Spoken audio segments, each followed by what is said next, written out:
when you say I've had a team for over 10 years, most of my guys have been with over 10 years, I don't think some people realize the true impact of what that statement means. That's 10 years of knowledge. That's 10 years of utilizing the system you have in place. That's 10 years of, hey, my system picks up 90% of it, but I know that 10% and I can mentally look for it and not have to worry about that pothole again. Yes. No, I have got several people approaching 20 years with me. We're excited when you start looking at the 5, the 10, the 15-year people. We're just very fortunate, and obviously it's because we wanted to create a culture within our company, and that to me is why people stay. We are truly, we're all business. Don't get me wrong, but we're pretty lighthearted too. I mean, we don't want anybody to come to work in a place that I never wanted to create an environment I wouldn't want to come to work at. And if I wouldn't want to be here, why would anybody else? So I never refer to people as our employee or you're my employee. We're all in the team. We work together. That's how we approach it because believe me, I couldn't take credit for this company. Obviously, my wife and I are 100% owners of it, but it's been built by everybody here. And I hope everybody really listens to that and really, really understands what we're talking about is the culture of a company and how important the culture is, more important than the end product, more important than the customers, the culture of our company and how we react to the outside environments, how we handle errors and fixes. That is paramount. It really is paramount. I want to say about 5, 6 years ago, I truly shifted and the culture was more important than my all-stars. And if my all-stars were cranky, I still fired them.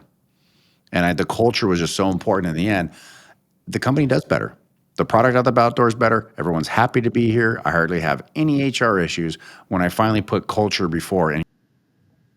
Oh, it's extremely important. And, we really have focused on putting the employee first. And I've never had to ask anybody to make sure they made the customer number one because they understand how this works. And, if they have a ball game, I've got, our installers, we did 219 cities, I think 16 states last year. So we got guys moving all the time. But if you're a family man and you've been gone for a week and a half on a job for me and your kid's got a baseball game, I'm going to get you on an airplane, get you home for that baseball game. It's a two-way street. And I think, if we encourage family life, there is no real work-life balance. I don't even try to use that term because, people here put a lot of time in. I've got people I have to say, go home. You've been here too long, go home. But I've never had to also say, you've got to stay. And, but then it's all because of the culture. They know that we care about them, their family. And anytime they've got something they've got to do, we'll all cover for you. You can get out here and take care of it.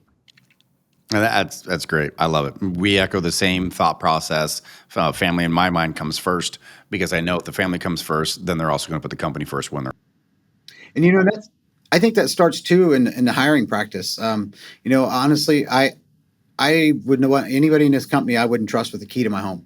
And so I think we want to, it's a process. I think we've gotten better at hiring as we've grown. We've certainly learned more, but it's trying to make sure you got somebody with the right moral compass because it doesn't take long that can be infectious in a bad way into your culture if you have the wrong person. So really, I think on trying to screen on the front side and we've probably turned down some very qualified people, but had questionable things that we thought would be not good for us,